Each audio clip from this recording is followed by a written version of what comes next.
installing the Pfister pull-down kitchen faucet with React touch-free technology. For this installation, you will need safety glasses, a Phillips screwdriver, a Pfister quick install tool, which is included in the box, 2 adjustable crescent wrenches. For an easier installation, you may also want to have rags, a flashlight, and a power drill. First, shut off your water supply under the sink. Now, remove the quick connect assembly from the end of the spray hose. Don't lose this connector. You will need it later while connecting the control box.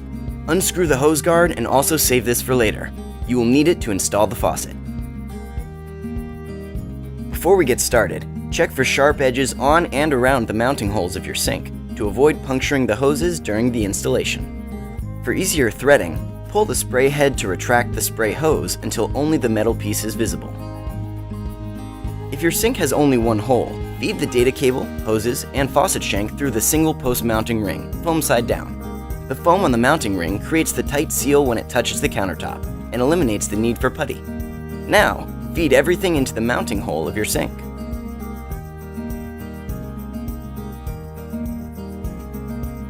If your sink has multiple holes, use the deck plate included in the box instead of the single post ring for your faucet installation. The deck plate will cover the holes you don't need. To install, align the stacked plates with the mounting hole in the countertop you want to use. The foam creates a tight seal between the deck plate and the countertop and eliminates the need for putty. Now, thread the data cable, hoses, and shank through the mounting hole.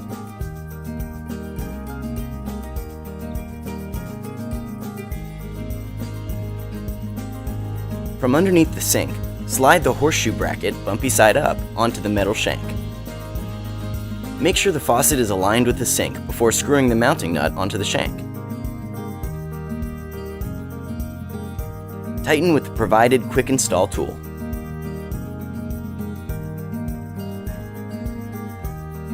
Now, twist on the hose guard saved at the beginning of the installation onto the shank. In the next step, you will connect the control box. First, connect the data cables, both labeled with 1, by aligning the arrows on the connectors. Secure by twisting the screw cap over the connection. Screw the hose connector saved from the beginning of the video to the end of the spray hose. Take the hose connector and control box, both labeled 2, and push the hose into the receiving tube marked out until you hear a click. Locate the hose connector on the control box, marked with 3, and push the connector onto the faucet hose, also marked with 3. Push until you hear a click. Next, insert the batteries into the battery box and secure the lid. Connect the power cables from the control box and the battery box, both labeled 4. Peel off the protective strip from the back of the battery box and stick the battery box to the cabinet wall. Ensure the battery box is close enough to the control box where the wire has some slack. Alternatively, the battery box can be mounted with a screw and a drill. No tools are needed for the next step. Slide the hose clip over the white mark labeled "Wait Here" on the pull-down hose. Be sure the arrow on the clip is pointing up.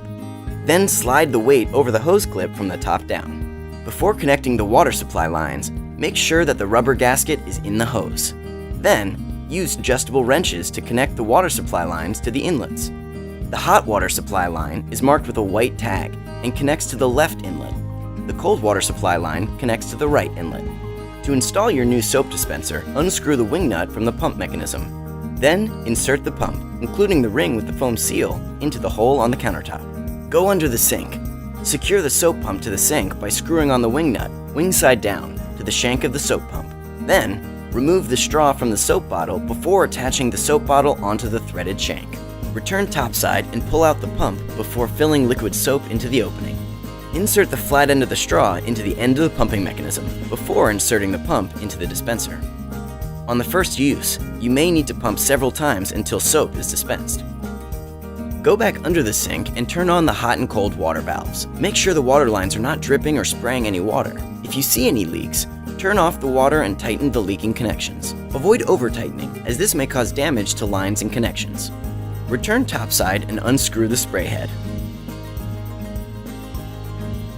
Now, move the handle to the right into the on position. With the spray head removed, wave your hand within 3 inches of the sensor and run the water for about 15 seconds. Move the handle towards you to switch from cold to hot to flush out both lines.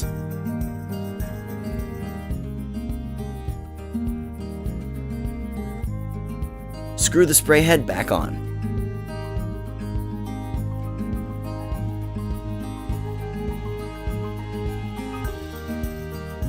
With the water turned on, change the spray pattern. Press the bottom button for spray and the upper button for stream. Press and hold the upper button to pause in either mode.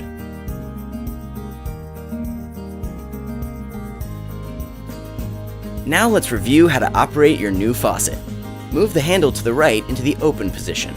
The handle has to stay in the open position to operate the faucet in sensor mode. Wave your hand within 3 inches of the sensor to turn the water on or off. The temperature can be adjusted at any time by moving the handle forward for hot or up to the neutral position for cold. Your faucet features a built-in low battery indicator. The LED light on the sensor will slowly pulse 4 times after each activation to indicate that the batteries need to be replaced. If necessary, the sensor of the faucet can be deactivated. To deactivate, use a coin to turn the dial on the control box counterclockwise. The faucet can then be used manually. To learn more about your new faucet, visit our website. If you need help, just call us.